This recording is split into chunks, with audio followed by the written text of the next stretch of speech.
Your motivation is a superpower that is within you. For the most part, motivation is self-taught. What? I know. Most of the time when you come and you listen to these podcasts or you watch these on YouTube, you're being told that you're in control. You have the power to ramp up your motivation. You just need a little bit of a push to get it going. And that's what this is right now. This is your little push, a little tiny push to get you to recognize and acknowledge the light inside of you, that source, the base of all of your goals, your dreams, your desires, the places where you want to go, the things you want to experience. All of that comes from that spark on the inside that you just need to start acknowledging. So motivation comes from within you. It's something that's already there. You just need to tap into it. And most people need to sort of peel things off of it like an onion. Like there are a bunch of layers of stuff that have built up over time that have told you that you're not worthy, you're not capable, you shouldn't be dreaming so big, right? All of this stuff, I could use a different, stronger word, but we're going to call it stuff. All of that stuff needs to be peeled off so that you can see the basic element of who you are and what propels you forward. I've heard a lot of people, and honestly, I've experienced it myself, who have said, I'm just not good with the motivation, or I'm not feeling motivated right now, or I don't know, I've failed at motivating myself. All of these things stifle you. They hold you back. And with me personally, it's this acknowledgement of, man, I don't feel motivated. And instead of then going, all right, I've got to look at the end goal. When I get excited about where I'm going and what it is I'm trying to accomplish, man, I get motivated like nobody's business. But what do? I'll just keep saying, I'm not motivated. I'm not motivated. I'm not motivated. And many times it could take hours or even days before I finally go, hello, you teach these tools. You need to start getting engaged. And as soon as I look at my end goals, oh my gosh, it changes everything. And why is that? When you value where you're going, when you value the dreams and the desires, the wants, the needs, when you put value, like real value on those things, it is a whole heck of a lot easier to be motivated to get to those things. If you don't recognize that value, then what's the point? Right? Like if your motivation is something that is waning just because you don't want to get out of bed, like I don't feel motivated to get up in the morning, well, what could be awaiting you? And I use the words could be because many times when we don't feel like we can get up and go, we're thinking that there's nothing really waiting for us. But what could be? Maybe you could go for a hike. Maybe you could go out, meet some people, hang out with some people, do a community event. Maybe you could get up and clean your house. Maybe it could be, looking at, I don't know, your favorite books, rereading something. There are things that each of us attach emotion to and feel good about that could actually give us enough motivation to pull ourselves out of bed. Wow. Right? All you need to do is look at the end goal. Well, that's not entirely true. That's the first thing you need to do. I'm going to get to what you really need to focus on in a little bit. But when we think about failing at motivation, it's important that we recognize what it is we are actually saying. If you're thinking, I just can't get myself motivated, I'm just failing at this, what you're actually saying is there was a lesson in there somewhere and you're not paying attention to it. Because either you got yourself motivated or you have an opportunity to learn. And if you're not pushing yourself forward, what is it that you can learn? Well, one, I'm in control of how I react to everything. Yeah, you're the only one who controls how you react. So how are you reacting to this moment of no motivation? Are you looking at the end goal Are you talking to yourself in fabulous ways like, you're going to love this, it's going to be fabulous, you're going to succeed? Or are you thinking not so wonderful things? Is your thought process more wrapped around challenging things or failure type things? Here's the thing. Failure is just a momentary thing. And it's not actually failure.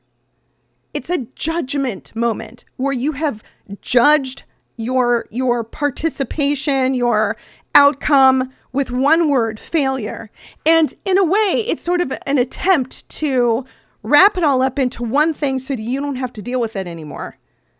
But when we talk about failure, especially when it comes to motivation, it's very stifling. It holds you back. It stops you. So basically, it makes it so that it's even harder to motivate yourself to move forward. Right? Why do we do these things? Why do we do these things, people? Failure is not a real thing. It's a judgment. So stop talking about it like it's failure. Recognize that you have the ability to change whether or not you're acting on your motivation. And then choose whether or not you're going to. And if you don't do it, well then you need to think about why. Why are you reacting that way in moments when you feel like you should be motivating yourself and you're not? What's going on there? So this is how motivation actually works. And this is something that will help you a great deal. Motivation is little wins. And your little win at a moment could be, okay, I don't feel motivated, but I'm going to think about the end product. Ooh, yeah. So a clean house would be really, really great. I'm going to have to go that route, right? Little win. I'm going to start by wiping the counter. A little win. Now that I've wiped the counter, I'm going to go ahead and do the dishes. That's an even bigger win, right? Now you've done the dishes. It's like, okay, I'm going to dust. Woo! That's a big one. You got to walk around the house. You got the duster in hand, all that kind of thing. And all of these things for cleaning your house end up with you vacuuming the floor and getting all the debris that came from the upper surfaces out of your house, right? Little wins that lead you to a big win, a clean house. And it all takes one decision at the beginning. I'm going to do this because a clean house would be great. Super simple. And here's the thing, that happens with everything that you want to do. It's not just about cleaning a house. This could be about your career, your relationships, changing the way you view relationships so you're making wiser choices about who your partners or your friends are going to be. This could be something that is instrumental in you finding a house. Changing your career trajectory into something totally different than what you've been trying. You may have been trying to move up the ladder in your accounting business, but meanwhile, what you really wanted to do was learn how to cut hair.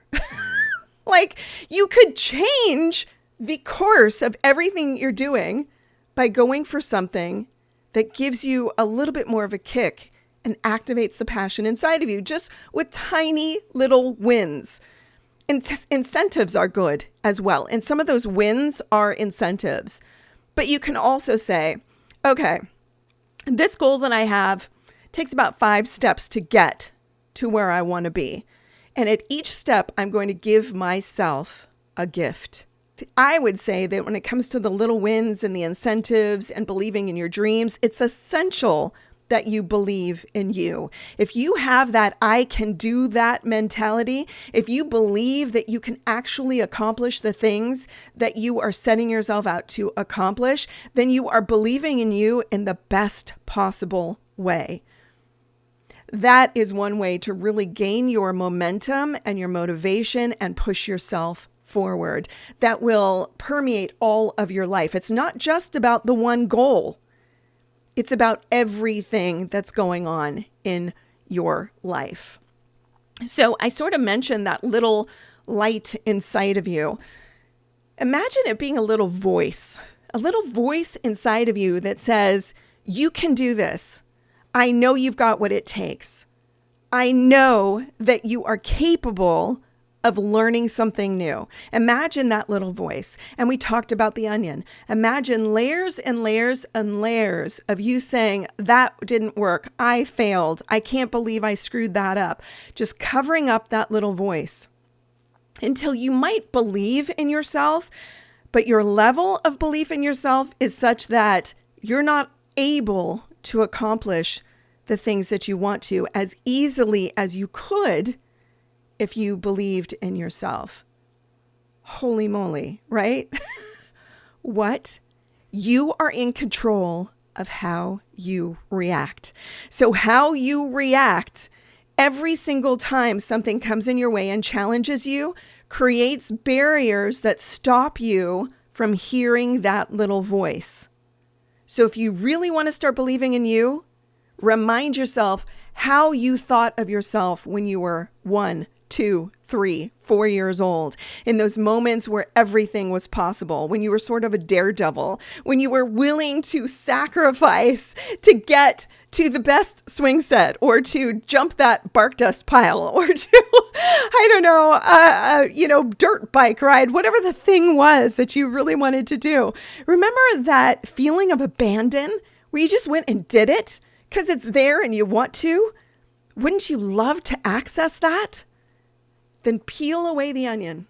Get rid of all the stuff that's stopping you from hearing that little voice. You can do healthy things and not so healthy things and balance your life out. And it's the same when it comes to motivation. There may be days where you don't feel motivated and you just don't even want to look at the end result. Like you just don't even want to see what could happen if you did everything the way that you should, right? You just don't even want to go there. You just want to be lazy. That's okay. But tomorrow, when you wake up, have your tennis shoes next to the bed. Immediately jump into those tennis shoes, brush your teeth, and go do your workout. Balance is important. Lazy days are important. A little unhealthy chocolate every once in a while can be important. Make sure the majority of the time you are really connected to your motivation and you're getting things done. So motivation can affect many things. It's not just something that is, affecting your self-esteem in the way of, oh, I didn't feel motivated, so I didn't get this thing done. Motivation also affects learning. If you don't feel that you are motivated to get things done, you don't learn how to accomplish things. You also can be affected on a performance level. If you're not motivated, you don't give 100%. And then you don't feel proud of what you did. And I can speak to this definitely because I'm a performer. And there are days when I show up and I know everything. Man, I am really sharp on all of my singing, all of my presentation. If it is a keynote speech, I am totally there. And then there are days when I show up and I'm just not completely there.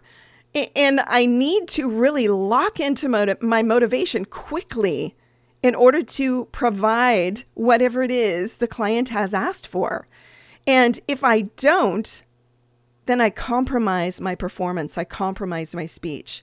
And for me, I'm not willing to do that. I want to make sure that I'm serving people at the highest level I can. I don't want to just call it in. So I pull in the motivation 2 to 3 days before I show up for an event. And I'm not talking about motivation to write the speech or to get the music ready. No, that happens like weeks or months ahead of time.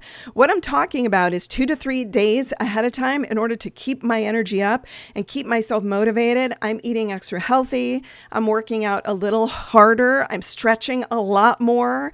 I'm focusing more on meditative states of being. I'm focusing more on what is inside of me and connecting with my thoughts, my words to myself, and my motivation. 2 to 3 days before. And I tell you, if I could bottle the motivation that happens when I dedicate myself to that level, I would share it with all of you. I absolutely would, because it is amazing what that does for you. To really focus on that is absolutely amazing. And part of that focusing is not reaching for an unhealthy chocolate, reaching for a vegan protein source, and like really caring for your body. All of the energy centers work together. So mental, emotional, spiritual, physical. So in those 2 to 3 days before a performance, it doesn't even have to be a major performance, I am balancing all of those energies and making sure that everything that I am doing is in support of performing at the highest level I possibly can. All of this comes down to discipline and choice. I know that I'm in charge of how I react to every situation, so I choose to do what is best to create the most balance I can so that I can perform at the highest level I am capable of on the days I show up to work for a client. So motivation and achieving goals, I think I've mentioned this, but let's just say it straight out. If you really want to achieve your goals, you need to work on that motivation. If you want to be getting the best out of people, work on your own motivation and then support the people around you so that they feel motivated. So now let's talk about celebration, because we're at the celebration moment. Can motivation be taught? I mentioned this at the beginning. People can give you tools, but you're the one who lives with you 24/7. You know what is going on in your head. And if you don't, you need to stop and listen to it. There is this little exercise that I've done at some of my retreats and with some of my speaking opportunities. And that is where I don't give any sort of lead up. I just say, in a moment, I'm going to ask you to close your eyes. And I want you to just hear the first things that you hear going on in your brain. Don't edit it. Don't try to change it. Don't try to think of something new or profound because you're in the middle of a group and you want to do the best that you can. Just be aware. And they close their eyes. I give them a couple moments and then I say, write down everything you heard. And the types of things that people come up with are absolutely amazing. But one of the biggest things when you're in a group and you do that exercise is the amount of people who think, am I doing this right? There's a question. Am I doing it right? Well, you've just heard what it is you were supposed to do. You closed your eyes. You were paying attention. Why do you doubt yourself? Why is that one of the things you think in the first 30 seconds after you close your eyes? This is something we all need to think about. You can self-teach motivation. You can change the way you're thinking, but you first need to notice what it is you're thinking. And in the moments when you're excited about a new opportunity, are you talking yourself out of it? Or are you acting like your own cheerleader? You need to know this because when it comes to motivation, you need to know how to communicate with you to actually get through. This is really important. It's vitally important. If you want to succeed at this, you have to know what's going on in your brain. Now, motivation defines the value you have for yourself. So if you're not feeling motivated, excuse me, and it's something that you can't pull yourself out of, like it's just, no matter how hard you try, you're just not getting to where you want to get to, start by listening to the internal dialogue. Then think of what it is that you want to do. Then look at the end result. Don't think about all the steps it'll take to get there. Think of how amazing it'll be when you're done. That creates so much motivation and it increases the value you have in yourself. When you recognize you're capable, when you own it, you really go for it, then you start realizing the value that you have inside of yourself. And when you accomplish the task, the value goes up. And you're like, holy, I am amazing, right? You start feeling that way because you've just proven to yourself that you can accomplish what you set your mind to. It's all up to you. It all comes from your own mind. You have the power to satisfy your own needs. You don't need to look to other people for that. Look to yourself first. It all comes down to you. You've got to change your inner dialogue. You've got to stop deflating and minimizing your thoughts and the things that are important to you. What you want out of life is important. It holds value. It is part of the light that is inside of you. What you want to do should be on your to-do list, and your motivation should be right there with it, helping to get you to see the end result.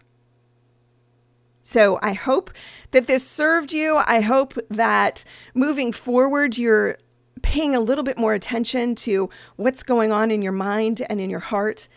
And most of all, the thing that I want the most for you is for you to really, truly understand that motivation comes from within you. And if you're not feeling motivated, you have the power to change that.